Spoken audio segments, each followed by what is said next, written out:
In western Massachusetts, amidst the heart of the Berkshire Mountains, sits the Williamstown Art Conservation Center, where the aesthetics of nature and art come together. While the natural world's beauty renews itself, that which is created by man needs a whole lot of help. And that's the mission of 6 Buffalo State and Cooperstown Art Conservation alumni working here. We have stripped the old paint off and have From Portland, Maine to Rochester, New York, the center services a wide range of museums and private collections. Director Tom Branchik wears 2 hats as the center's director and head painting conservator. It's sort of like one-stop shopping. We do, paintings, paper, furniture, decorative objects, photography. And so all of that can come here as sort of a central laboratory to serve the collection needs of all our members. But we also do non-member, nonprofit, private, and corporate work. Their eclectic mix of clients and artifacts was a big draw for Mary Broadway. The Buffalo State Art Conservation student is doing her 3rd-year internship here, working in the center's paper lab. And there's just a whole variety of stuff to work on, so you get things in from museums, you get things in from people's attics, the whole gamut. So it's a really great place to get a lot of experience in a lot of different materials. Do you want to try that instead? Mary's paper professor, Judith Walsh, has had a big influence on her development. And we could maybe do some analysis to see what we... Judy's wonderful. She has a ton of energy, and she wants to make sure that everyone gets to work on what they want to work on. We have people who are interested in sort of library stuff, and this is exactly what a library has to face. She'll get you where you want to go. The flexibility of the regional center is also what appeals to Mary's supervisor, Rebecca Johnston.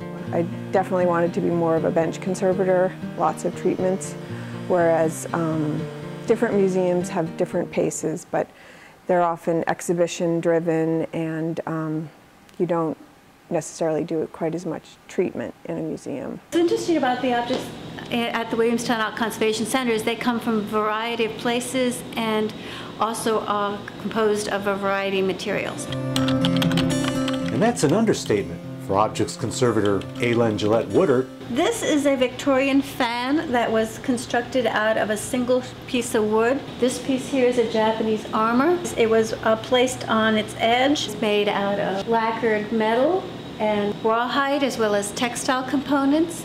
And this whole area is an area of loss and damage. We have to know a variety of materials as well as how they deteriorate and what is the best way to conserve and restore them. I had to then reconstruct each one of these by cutting out a form, coloring it, and then fitting it into the areas of loss. Painting conservator Cynthia Luk's efforts extend the center's regional borders. As coordinator of international affairs, she's heavily involved in bringing conservation workshops to museums in countries like Bulgaria and Mongolia, nations where formal education in the field are non-existent.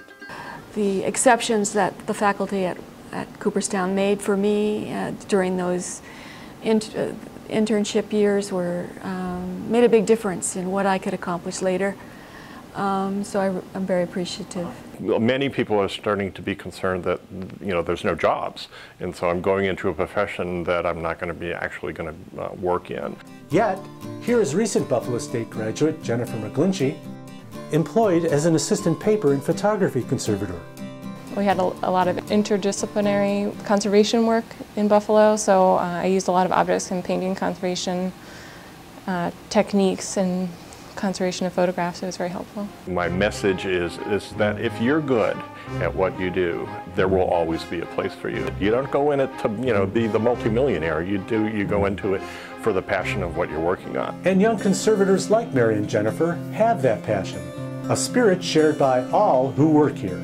I'm incredibly honored to be able to work on all of these things, really. People entrust the history to me, and great artwork. It's humbling.